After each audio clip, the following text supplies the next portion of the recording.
나의 영원하신 기여 생명보다 귀하다. 나의 갈 길 다가도록 나와 동행하소서. 주께로 가까이 주께로 가오니 나의 갈 길 다가도록 나와 동행하소서. 세상 부귀한이란과 모든 명예 버리고 험한 길을 가는 동안 나와 동행하소서. 주께로 가까이 주께로 가오니 나의 갈 길 다가도록 나와 동행하소서. 모든 골짝 지나가며 험한 바다 건너서 천국 문에 이르도록 나와 동행하소서. 주께로 가까이 주께로 가오니 나의 갈 길 다가도록 나와 동행하소서. 과 우살과 디글라와 오빌과 하일라와 요박을 낳았으니 이들은 다 욕단의 아들이며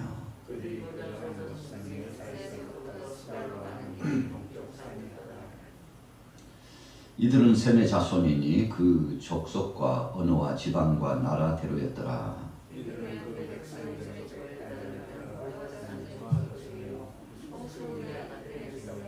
그 땅의 백성들이 나뉘었더라. 아멘. 자, 오늘 아침에 10장 말씀을 통해서 함께 은혜 받고자 하는 제목은 노아의 자손들이 번창하게 되었다. 노아의 자손들이 번창함으로 말미암아 세 아들을 통해서 온 땅에 사람들이 퍼지게 되었다는 거죠.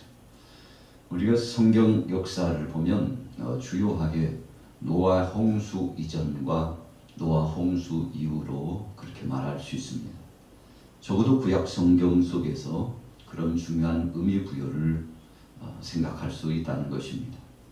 신약으로 넘어와 보면 예수 그리스도께서 오시기 전과 예수 그리스도께서 오신 이후의 이야기를 우리는 아주 주도적으로 깊은 은혜를 가지고서 상고하며 은혜를 나누기도 합니다. 또 한 단계 제3단계를 말한다면 예수님께서 승천하시기 전과 승천하신 이후에 주님이 다시금 오시는 그 재림의 순간까지의 의미를 생각해 보는 것이죠. 여러분, 홍수라고 하는 것이 왜 왔습니까? 홍수의 심판은 우리 인생들이 타락함으로 말미암아 하나님의 심판의 역사로 오게 되었습니다. 원인 없는 것이 없다는 거죠. 뭔가 이유가 있다는 것입니다. 그래서 우리가 신앙생활을 하면서 종종 우리 자신을 자각하고 또 되돌아보면서 왜 그랬을까? 2021년도 왜 그랬을까? 오늘 이제 9월을 지나고 내일 모레 글피면 이제 10월 새로운 또 다른 한 달이 다가오게 됩니다만, 여러분, 이와 같이 하루하루를 지나면서 주께서 새로운 한 날을 주실 것을 고대해 보면 기대감이 넘치지 않습니까? 시간차에 따라서 새로운 한 날, 새로운 한 달이 다가오게 됩니다만, 그러면서도 우리는 기대감도 있지만 또 우려스러운 점도 있습니다. 왜 그럴까요? 기대감이 있다는 것은 하나님 앞에 정직하고 또 바르게 서며 또 하나님 뜻대로 살고 그리고 하나님께서 기뻐하신 일을 진행하며 이제 곧 이루어지겠구나, 이런 안도의 한숨이면서 마음의 담대함과 하나님께서 허락하실 것에 대한 기대감 속에 뜻을 품고 기쁨이 충천한 거 아니겠습니까? 그러나 또 다른 한편에서는 시간이 지나고 시절이 지나면 분명히 하나님께서는 우리 행한 대로 갚아주시는 심판이 있다는 것에 대한 두렵고 떨림이 있는 것입니다. 여러분, 그래서 우리는 사실상 이 두 가지가 겸전되어야 합니다. 하나님 앞에 심판받을 일을 기억해보고 하나님 앞에 서서 회개받을 일을 기억하면서 나 자신을 또 돌아보면서 경책하는 거죠. 마치 자기 자신을 회초리로 때리면서 잘못된 것은 꾸지람하고 잘한 것은 자기 자신의 자부심을 느끼면서 보람을 갖고 용기 백배해서 또 적극적으로 하나님의 뜻을 향하여 사역을 진행하는 것입니다. 여러분, 그래서 이 두 가지 마음, 나를 책망할 줄 알고 성찰할 줄 아는 이 마음, 그러면서도 어떤 환난과 핍박과 곤고함 속에서도 자괴감을 느끼지 않고 좌절하지 않고 자부심을 갖고 하나님이 주신 그 말씀 안에 힘을 얻고 주님이 역사하실 그 놀라운 사실들을 기억하고 기대하면서 나가는 마음이죠. 오늘 아침에 참여하신 여러분들도 그런 마음으로 여기에 참여했을 것이라고 생각합니다. 여러분, 오늘 본문의 말씀 창세기 10장의 말씀은 노아에 주목되어 있으면서도 노아의 자손들에 대해서 주목하고 있습니다. 우리도 마찬가지죠. 현 시대를 살아가면서 나 자신에게 집중합니다. 어찌 보면은요, 이기주의자야. 자기만 아는 사람이야. 자기의 목적과 자기 뜻만 생각하는 사람 아닐까 생각하지만 여러분, 사실상 모든 반경은 자기 중심 속에서 시작되는 것입니다. 노아가 어떤 사람이었습니까? 노아 자신을 보면 의인이었습니다. 하나님 마음에 합한 사람이었습니다. 하나님 뜻대로 살아가는 사람이었죠.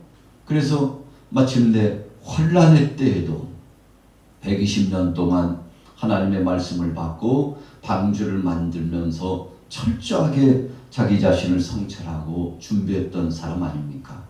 그래서 노아의 마음속에는 하나님 말씀이 중심이 되었습니다. 여러분, 의로운 반열 속에 사는 사람은 하나님 말씀이 중심입니다.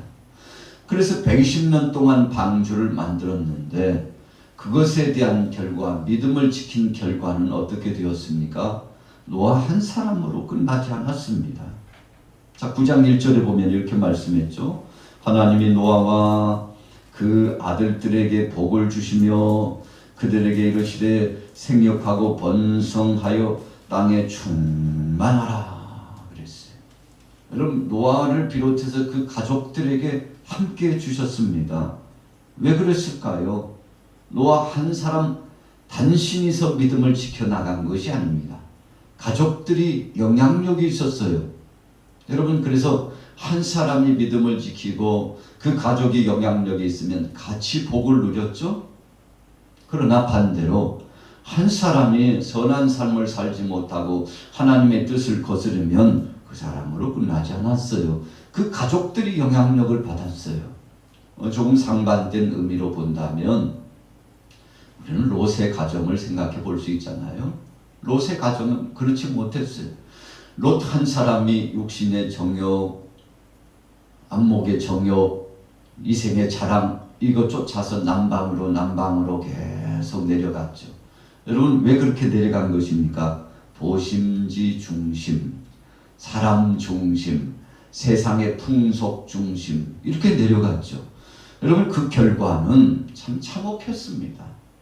마지막 하나님의 심판의 날이 왔다고 경고장이 발효되었는데 메시지를 전해도 가족들이 말을 듣지 않아요. 여러분, 롯의 참 쓰디쓴 마음 아픈 것은요, 이야, 이건 내 새끼들도 내가 내 마음대로 못하는구나. 내 식구들도, 심지어는 자신의 아내조차도 자신이 마음대로 할 수 없었어요. 여러분, 이것이 현 시대에 타락하는 세대에 대한 비극적인 모습입니다. 이게 어찌된 일이야. 내 남편도 내 아내도 어떤 때는 사랑하는 자녀들도 손주들도 더 이상 말을 듣지 않아요. 여러분, 귀가 강팍해졌습니다. 마음이 강팍해졌습니다. 그래서 복음의 핵심적인 메시지를, 그래도 롯은 깨어있는 사람이었잖아요. 타락의 길로 가서 세상의 풍조를 쫓아갔지만 그래도 깨어있는 사람이었는데 여러분 나중에 결과적으로 보면 아내도 소금 기둥이 돼서 심판받았잖아요. 사회들도 메시지를 전했지만 복음을 알았으나 농담으로 알았죠. 여러분 두 딸마저도 타락해가지고 아버지와의 관계를 갖고 참 안타까운 상황 아닙니까? 한마디로 말하면 부끄러운 구원을 받긴 받았지만 가정이 풍지박산이 났어요. 여러분 이것이 바로 현 세대를 살아가고 있는 우리들을 향한 경종의 말씀입니다. 그래서 오늘 10장 1절로 돌아가 보면 자, 같이 읽어볼게요. 10장 1절 시작.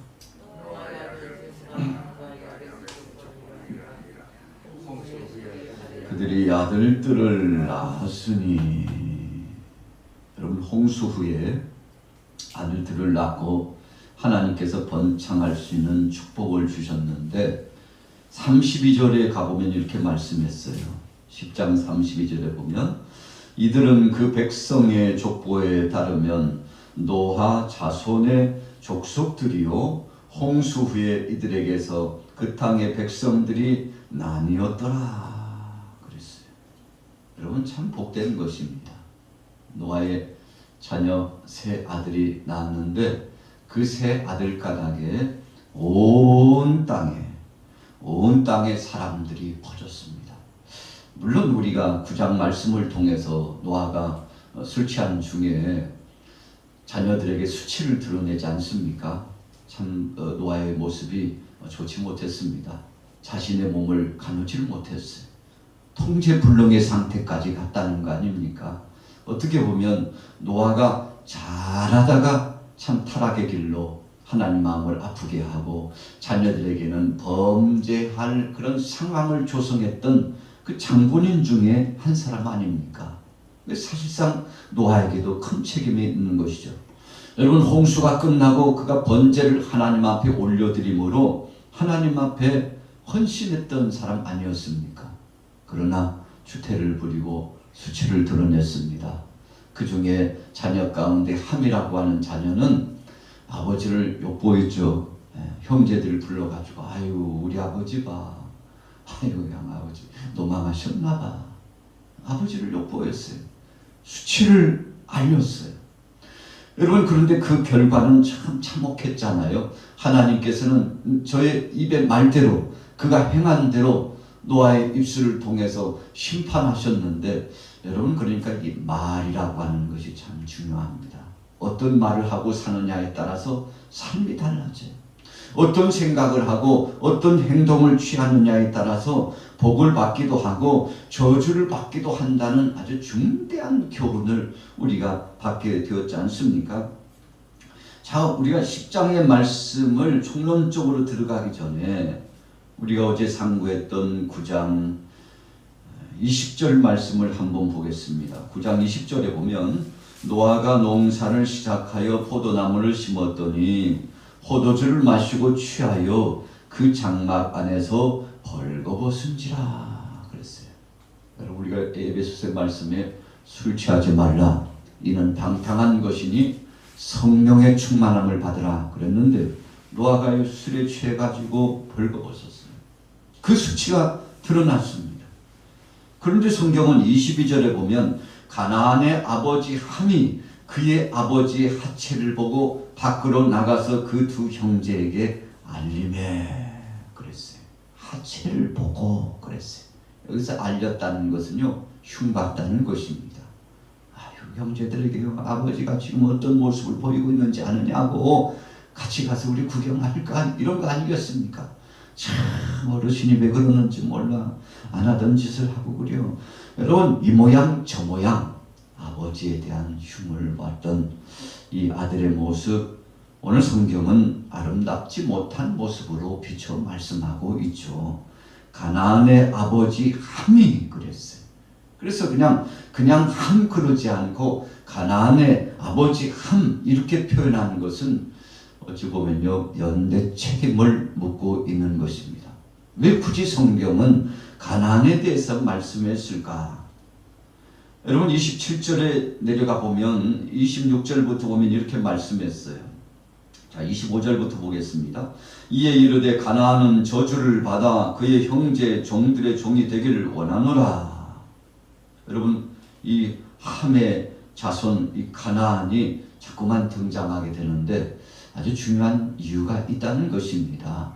여러분, 이 범죄하는데 악한 영향력을 끼치고 연대적인 책임을 물을 만한 동참자, 가담자가 되었다는 것입니다. 여러분, 그래서 죄 짓는 일에 우리는 눈으로 보는 것조차도 두려워해야 합니다. 어떤 때는요, 멀찍이 있어도 이것도 죄가 될 수 있어요. 우리가 법률적으로도 보면 보고도 만류하지 않는 방관자입니다. 옆에서 사람을 죽이고 있는데 그냥 우두커니 보고 있으면 이거 분명히 나쁜 짓인 줄 알고 있는데도 그냥 보고 있으면 방관자, 책임이 있거든요. 여러분, 아주 중한 책임을 묻게 되는 거 아니겠습니까? 어쩌면 여러분, 이 가나안이 이 일에 도모하고 같이 동참했을 가능성이 많아요. 여러분, 그러니까 우리가 한 가족이 있어도요, 야곱의 자손들의 이야기 가운데 보면 요셉을 구덩이에 던지고 또 이스마엘 상인들에게 팔 때 이 형제들이요, 어떻게 가담했느냐의 그 수위에 따라서 나중에 야곱이 축복하는 이 마지막 축복의 장 속에서요, 판이하게 그들의 삶의 축복이 달라지고 저주가 달라지고 심판이 달라지고 있는 것을 볼 수 있습니다. 이야, 그렇구나. 그냥 듣고만 있었는데, 그냥 그 자리에 있기만 있었는데, 여러분, 적극적으로 만류하지 않고 여러분 적극적으로 동참하지는 않았다 할지라도 간접적으로 동참했어도 여러분, 그 삶의 행보에 있어서 앞으로 장차 그 후세대에 돌아오는 삶의 반경이 아주 판이하게 달라진 것을 우리가 생각해 보는 것이죠. 여러분, 그래서 죄라고 하는 것은요, 참 무서운 것입니다. 그래서 죄라고 하는 것은 아예 그게 죄가 된다면 모양도 흉내도 되지 말라 그랬잖아요. 여러분, 그래서 우리가 노래도 아주 가사를 중요하게 생각해야 합니다. 또 가락이라고 하는 것도 그 톤도 내가 이렇게 이런 소리를 내면 어떤 사람들이 이상한 세상의 생각이 나지 않을까, 세상의 풍조가 영향력이 나오지 않을까, 그러면요, 그런 것조차도 버려야 돼요.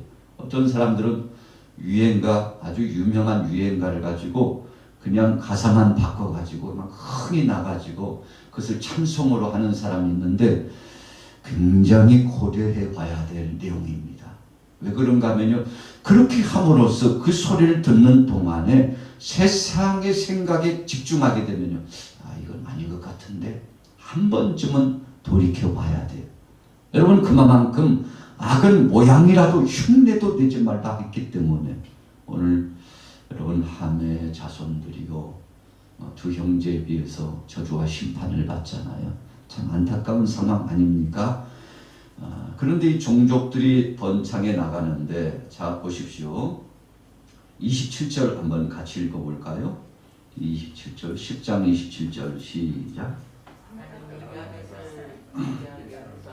셈의 장막에 거하게 하시고 가나안은 그의 종이 되게 하시기를 원하노라. 여러분, 우리가 삶을 살아가면서 어떤 사람은 평생 이 가나안 사람의 삶처럼 종이 되게 했다, 종살이를 하는 삶을 살아가는 인생들을 보게 됩니다. 여러분, 그래서 성경에 보면 신명기서에 정말 하나님의 백성들이 머리가 될지언정 꼬리가 되지 않게 하시는 하나님이 주신 축복의 역사가 있습니다만, 오늘 여러분들도 그런 축복의 역사가 되기를 예수님의 이름으로 축복합니다. 자 보십시오. 셈족이라고 하는 것은 황인족입니다. 제가 밴드에 조금 내용을 정리했습니다만, 아수르인, 아람인, 이스라엘인, 아랍인, 이처럼 셈족들은 우리도 황인족이잖아요. 그러니까 영적으로 보면 셈족에 해당되는 것이죠. 함족은 흑인종이에요. 흑색종인데 이집트, 에도피아, 아프리카, 가나안족 이렇게 해서 흑인 중심을 함족으로 이렇게 분류를 하고 있죠. 또 또 세 번째로는 야베 쪽인데 백인종으로 분류하고 있어요. 인도와 유럽 어족을 말하고 있는데 여러분 그래서 이 노아의 세 자녀가 세 부류로 중대하게 표현하면요, 크게 표현하면 세 부류로 세상에 흩어져 살아가게 됐는데 다 하나님이 주신 복 아닙니까? 물론 한 족속도 하나님께서 축복하십니다. 저주도 받았지만 하나님께서 생육하고 번성하고 창대할 수 있는 축복을 허락해 주셨습니다. 왜 그렇게 하셨나요? 하나님은 사랑의 하나님이시기 때문에 그렇습니다. 그래서 후세대들에게 있어서 악한 영향력이 끼쳐지기는 했지만 그러나 그 아랫대에 내려가면서 복음을 받아들이고 믿음으로 나온 세대들이 여러분 얼마나 하나님 앞에 영광을 돌리며 변화의 삶을 살아가는 사람들이 많이 있습니까? 그래서 오늘 창세기 10장 말씀은 온 천하에 창대하게 된 하나님의 백성들에 대해서 말씀하고 있습니다만 여러분 각 이 세 부류의 이 종족들이 어떻게 번창하는지 구체적으로 말씀하고 있잖아요. 2절에 보면 야벳의 아들들 하고 나와 있어요. 6절에 보면 함의 아들들은 구스와 미스라임과 붓과 가나안이요 그랬어요. 여러분 여기서 함의 아들이 나오는데 가나안이요 이것에 주목할 수 있죠. 그 후손 자녀가 함이 노아에게서 축복 혹은 저주를 받는 이 자녀 세대에 대한 결말에 대해서 심판할 때 여러분 이 후세대의 이름이 등장했는데 바로 이 가나안인에 대해서 말씀하고 있는 것에 대해서는 우리가 의미 있게 생각해 봐야 합니다. 아 그렇구나. 죄라고 하는 것은 3, 4대까지 하나님께서 심판하신다고 했는데 내가 악한 영향력을 끼치면 악한 열매가 맺혀지는 것이구나. 여러분 우리는 우리 자신을 늘 돌아보면서 선한 영향력을 끼치는 사람이 되어야 합니다. 그래서 우리가 나무에 못을 박아도 못을 빼잖아요. 장도리로 못을 빼요. 망치로 이 뒤쪽을 통해서 못을 빼도 그 흔적과 자국이 남아요. 오랜 기간 그 흔적이 남습니다. 여러분 죄라고 하는 것이 그런 모양으로 나타나는데 3, 4대까지 저주와 심판이 있을 수 있다고 그랬죠. 물론 우리가 주님 앞에 나와서 회복이 되고 영화로운 삶으로 전환되기도 합니다만 악한 자가 회개하지 않고 여러분 죄를 지으면 그 죄라고 하는 것이 이만큼 악한 영향력이 계속된다는 사실을 생각해 보면 두렵고 떨림이 있지 않습니까? 자, 그 다음에 생각해 볼 것은 8절의 말씀이에요. 우리 같이 8절 읽어보겠습니다. 시작. 구스가 또 니므롯을 낳았으니 그는 세상의 천용사라. 그가 여호와 앞에서 용감한 사냥꾼이 되었으므로 속담에 이르기를 아몬은 여호와 앞에 니므롯같이 용감한 사냥꾼이로다 하더라. 그럼 니므롯이 누굽니까? 고대 바벨론 창건자입니다. 니느웨 성을 건축한 자입니다. 폭군입니다. 최초로 대제국을 건설한 사람입니다. 하나님을 대적한 자여 바벨탑을 구체적으로 기획하고 그 건설에 주동했던 사람입니다. 여러분 그러니까 한마디로 말하면 악의 축을 조장하고 추진했던 사람이죠. 여러분 어떻게 됐습니까? 마침내 하나님의 심판을 받고 이제 우리가 다음 장들에서 공부하게 됩니다만 이 바벨탑이라고 하는 것이 하나님을 대적하기 위해서 만들어진 거죠. 여러분 대적한 만큼 심판을 받았던 것을 우리가 기억해 보는 거 아니겠습니까? 오늘 본문에 또 우리가 니느웨에 대해서도 나오고 있습니다만 이 니느웨라고 하는 것은 우리가 요나를 기억해 보게 됩니다만 같은 성격의 아수르의 수도 맞습니다. 주전 700년에 요나가 회개의 복음을 전하고 또 니느웨가 회복이 됐습니다만 얼마 지나지 않아서 채 100년도 되지 못해가지고 주전 612년경에는 멸망당합니다. 왜요?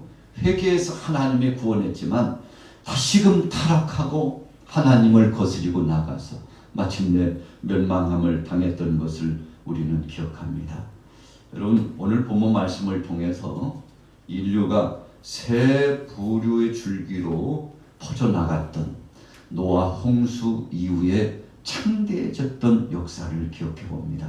그러면서도 죄의 싹은 사망이라고 죄값만큼 심판도 받았다는 것을 기억해 보면서 오늘 신실한 믿음의 행보로 나갔던 셈 족속들, 또 야벳 족속들 몸부림치면서 하나님 뜻대로 살려고 했죠. 물론 한 족속들도 하나님 앞에 나와서 새로운 삶을 전환하기도 했습니다만 오늘 10장 말씀을 통해서 또 9장 말씀과 함께 대입하여 이 모양 저 모양 생각했습니다.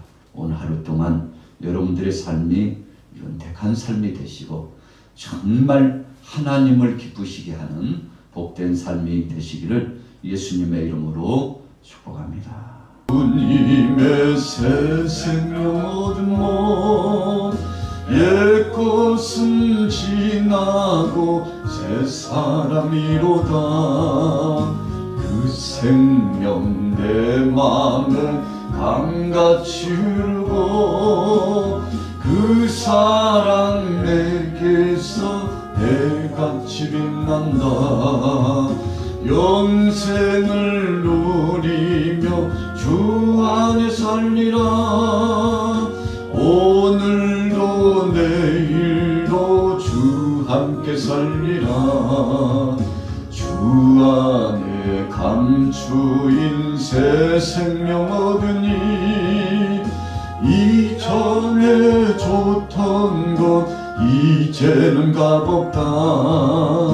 하늘의 은혜와 평화를 맛보니 찬송과 기도로 주 함께 살리라. 아멘.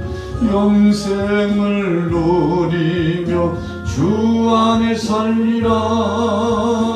오늘도 내일도 주 함께 살리라.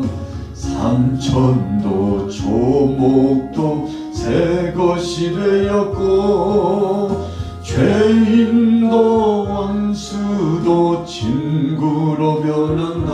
아멘. 새 생명 얻은 자 영생을 누리니 주님을 모신 만세 하늘이로다. 영생을 누리며 주 안에 살리라. 오늘도 내일도 주 함께 살리라.